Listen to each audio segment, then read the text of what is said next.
Let's talk about Godzilla Minus One, shall we?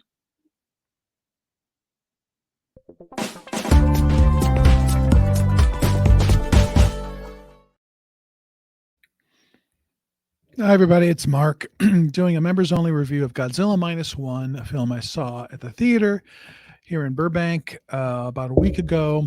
And this is the first Godzilla film I've ever seen in a theater.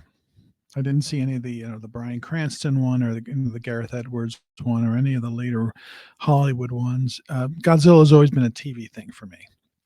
But I wanted to see this because it was getting great reviews. It's Toho. It's the home of Godzilla, a Japanese-made film directed by Takashi Yamazaki. It was subtitled, so it was in the original language, which I appreciate. I did not want to see a dubbed film. And I knew it had this great write-up, and there's great reviews. I was like, okay, I want to see what this is all about. And usually when you go in, when a movie's hyped up, it somehow falls flat. It doesn't quite measure for me. But I watched this and I had, chills. There's that feeling when you're watching a film where you go, oh my God, this is really working.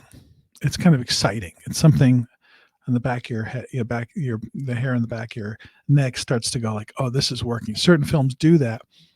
Why this film works is because for a budget of $15 million, they delivered a smaller Godzilla film, not in scope, not in the sense of what Godzilla is and what he does to the city, to Japan, to Tokyo, or the Ginza specifically, but the characters.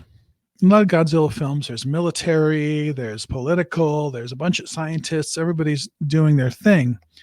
Here, there is a disgraced kamikaze pilot who's the main character, who comes back after World War II. This is set during and right at the end of World War II, and Godzilla is pissed off because an atomic bomb was detonated at the Bikini Atoll before they dropped the bombs on Japan in Hiroshima and Nagasaki. But so he's pissed off. And Japan is reeling from World War II, devastation, loss, sadness about what their country went through, what their government put their country through. That's a point. This is not about the government of Japan. It's about the people of Japan and what they went through. And it's about this kamikaze pilot who comes back. And if a kamikaze pilot comes back, they're disgraced because they didn't do their job. They didn't give their life to help.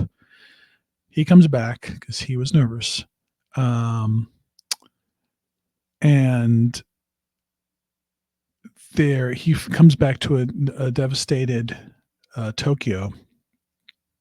And he's lost his family, but he finds this woman who has a little baby girl and another neighbor, and they start to have a relationship just because of circumstance.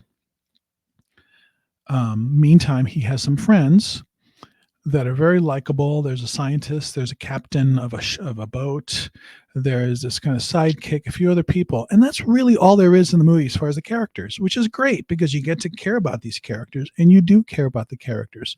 Sometimes Japanese acting is a little bit over melodramatic. You got to go with it. It works in this movie because what they've gone through, you can feel it, right after a war, you come home, your family is gone, your city is devastated. So you go with it. But as far as the acting style, so you care about the characters, but of course you want to care about what is Godzilla like in this, because Godzilla's been so many different types of designs and characters. Early on in the first scene, Godzilla comes on board or ashore to this little island, and he's not much bigger than a Tyrannosaurus Rex. He's bigger than T-Rex, but not much, because the bomb just went off, and he's come up pissed, and he sort of takes it out on these Japanese mechanics and pilots.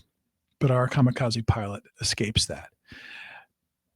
Less than a year later, Godzilla comes back to Tokyo or offshore, and he's much bigger. He's still not as big as the biggest Godzilla. He is a smaller Godzilla, but still big enough. He might be, I'm going to guess, maybe 20 stories high, maybe 30 stories high. So not super, super big, but big enough that he can do some serious damage. The action in this movie is so well directed and so surprisingly intense. There's an early scene on a minesweeping boat, which is where our characters are.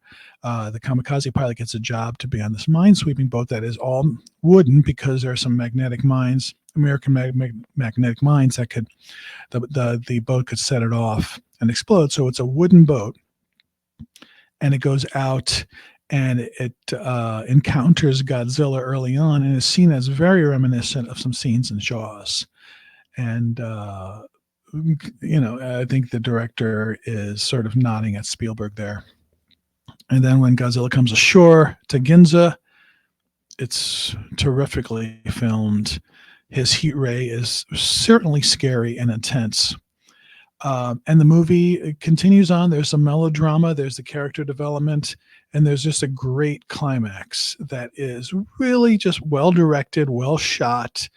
You get the sense that this Godzilla is in the real world, in real Japan of that time period. It's not fakey. I know some people have complained about the CGI, but I got to tell you, for a $15 million budget, under $15 million, it looks a lot better than Godzilla movies from the U.S. that cost 10 times that. It's impressive what they did here for the budget. And I'm excited that this is the start of sort of Toho's world of, the Godzilla verse, I guess you could call it, because there is a very inkling at the very end. Well, it's not an inkling. It's more like there's more Godzilla coming. And also maybe an interesting twist on what might be the next threat in this particular Godzilla universe. I mean, this is a huge hit. I mean, this is the first time a Toho-produced Godzilla film, is doing extremely well at the U.S. box office and probably world box office. It's that good.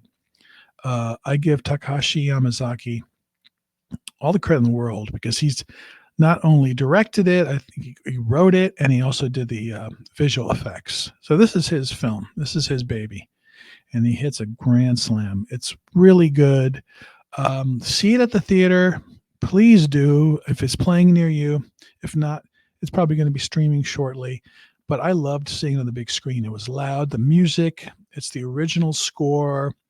But it's also, augmented with some more modern style soundtrack score stuff that is just thrilling. It was a thrilling film. Thrilling is hard to happen for me. I go to movies and, very, very rarely do you get that thrilling vibe like you do with Raiders of the Lost Ark or Aliens or this, it's hard to say it's up to that level. It's not. I'm not going to, some people are calling it, the best film of the year. I would say it's the best Godzilla film I've ever seen, certainly. And just really, really fun movie to watch. Please go see it if you can at the theater. Crank it up with some popcorn and sit back and watch a kick-ass monster who is scary. He's not the benevolent sort of anti-hero good guy Godzilla. He's a pissed off Godzilla. He's pissed. He's pissed about this.